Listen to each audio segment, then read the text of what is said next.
Hello friends, welcome D C job info. അപ്പോൾ ഈ വീഡിയോയിൽ വാട്ടർ അതോറിറ്റിയിൽ വന്നിരിക്കുന്ന വേക്കൻസിനെ കുറിച്ചിട്ടാണ് പറയുന്നത്.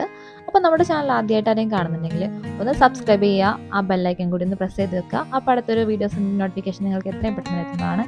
അപ്പോൾ ഈ വേക്കൻസി വരുന്നത് അസിസ്റ്റൻറ്റ് ഡേറ്റാബേസ് അഡ്മിനിസ്ട്രേറ്റർ ആയിട്ടാണ് ഒരു വേക്കൻസിയാണുള്ളത്. ശമ്പളം വരുന്നത് 56,000 മുതൽ 1,00,000 രൂപ വരെയാണ്. ഏകദേശം 18 വയസ്സ് മുതൽ 36 വയസ്സ് വരെയാണ് പ്രായപരിധി വരുന്നത്. യോഗ്യതയായിട്ട് MCA അല്ലെങ്കിൽ BTech computer science information technology അല്ലെങ്കിൽ MSc, അതിൽ കമ്പ്യൂട്ടർ സയൻസ് അല്ലെങ്കിൽ കേന്ദ്ര ഗവൺമെൻറ് സ്ഥാപിച്ചിട്ടുള്ള UGC അംഗീകൃത യൂണിവേഴ്സിറ്റി അല്ലെങ്കിൽ നാഷണൽ ഇൻസ്റ്റിറ്റ്യൂട്ടുകളിൽ നിന്നോ കേരള സർക്കാർ സ്ഥാപിച്ച സ്ഥാപനങ്ങളിൽ നിന്നോ അതിനോട് തുല്യമായിട്ടുള്ള യോഗ്യതയുള്ള കോഴ്സ് ചെയ്തവർക്ക് അപ്ലൈ ചെയ്യാൻ സാധിക്കുന്നതാണ്. ഇനി ഈ ഒരു തസ്തികയിലേക്ക് അപ്ലൈ ചെയ്യുന്നതിന് അപേക്ഷ ഫീസ് ആവശ്യമായിട്ട് വരുന്നില്ല. PSCയുടെ ഒഫീഷ്യൽ വെബ്സൈറ്റ് വഴിയാണ് അപ്ലൈ ചെയ്യേണ്ടത്.